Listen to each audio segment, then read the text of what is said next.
जय शिवराय, जय जवान, जय किसान. मित्रांनो, शेतकरी संतप्त झालेला आहे. शेतकरी संतप्त का झाला याचं कारण आता तुम्हाला समोर व्हिडिओमध्ये दिसणारच आहे. कारण मित्रांनो, शेतकऱ्याच्या कांद्याला असो किंवा कापसाला असो किंवा सोयाबीनला असो किंवा कोणत्याही मालाला योग्य भाव मिळत नाही. का मिळत नाही याचं कारणही तुम्हाला सांगतो. मित्रांनो, ते व्हिडिओ बघून घ्या आधी आणि त्यानंतरच आपण चर्चा करूया. आणि तुमचं मत नक्की कमेंटमध्ये कळवा आणि व्हिडिओ आवडला तर नक्की शेअर करा. शेतकऱ्याची आता कळकळ आणि तुमच्या गाडीत कोण साठवा या मोद्याला दिसून दिलं पाहिजे की गुजरातच्या शेतकऱ्याची निराश करतो महादर्शन आणि महाराष्ट्रात शेतकरी वाड्यावर सोडतो. या मोद्याला गाडलाच पाहिजे. हे राजकारण म्हणून नाही बरं का.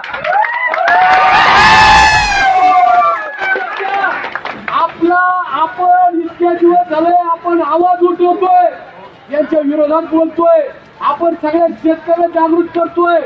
400 रुपये 500 रुपयाचा 1200 करून घ्या. अरे तेवढी परिस्थिती वाईट असताना या आदर्श लोकांनी कांद्याच्या जीवावर राजकारण केलं. हा मोदी नगरला आला, एक शब्द तुमच्या कांद्या शेतकऱ्यावर बोलला नाही, एक शब्द शेतकऱ्यावर बोलला नाही, एक शब्द फळबाग शेतकऱ्यावर बोलला नाही.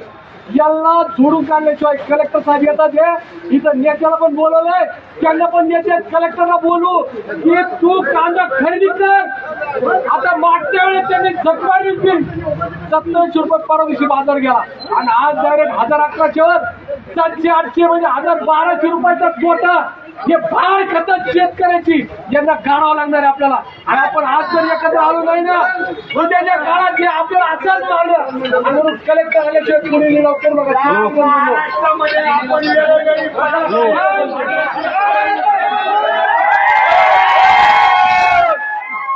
इथं कांदा साठलाय तुमच्या गाडीत कोण.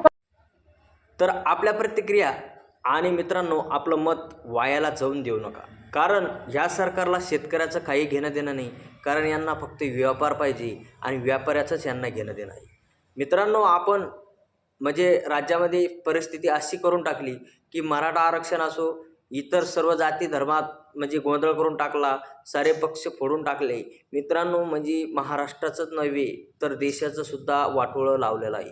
आणि त्यामुळे आता सर्व जनता जागृत झालेली आहे. यांच्या मनात असं असेल की यांना वाटत असेल की जनता म्हणजे हुशार नाही, तर जनता तुम्हाला ह्या मतदानातून दाखवून देईल आणि खरंच मतदानातून तुम्हाला दाखवून देईल आणि विजय जनतेचाच होणार. कारण म्हणे की भगवान की यहाँ देर आहे मगर अंधेर नाही. म्हणून सांगतो की मित्रांनो, येत्या 13 तारखेला तुम्ही मतदानाला जाताना आपल्यासमोर काही प्रश्न मांडायचे. म्हणजे शेतकऱ्याची आत्महत्या, त्यानंतर सराटे अंतरवालीमध्ये जर दुसऱ्या कोण्याही ओबीसी बांधवांचा किंवा कोण्याही जातीचा जर आंदोलन किंवा उपोषण असतं आणि तिथं असा लाठी हल्ला झाला असता तर आपण काय केलं असतं. सर्व जाती धर्मातील लोकांना हा प्रश्न आहे. कारण आज मराठा बांधव म्हणजे यांची माता माऊली आणि तुमची माता माऊली काही वेगळी नाही. कारण आपण गाईला माय मानतो आणि माईला सुद्धा माय मानतो. असे लोक आपण वारकरी संप्रदायातील आणि हिंदू धर्मातील आपण लोक आहोत. तर मला एवढंच सांगायचं, खरंच जर तुम्हाला पटत असेल. आणि मित्रांनो, शेतकऱ्यांनी आत्महत्या केल्या, वारंवार शेतकऱ्यावर जी वेळ येते, काय येते आणि कोणी आणली. कारण खताचे भाव आता दुपटी टिपटीनं वाढत चाललेले, सिलेंडरचे भाव वाढत गेले. मित्रांनो, अशा वेगवेगळ्या मागणी म्हणजे वाढत चाललेल्या आहे. त्यामुळे आता तुम्ही लक्षात घेऊन मतदान करा, विचार करा. आणि चॅनलला नवीन असाल तर चॅनलला सबस्क्राईब आणि लाईक करायला विसरू नका. जय शिवराय, जय शंभूराजे, जय जवान, जय किसान.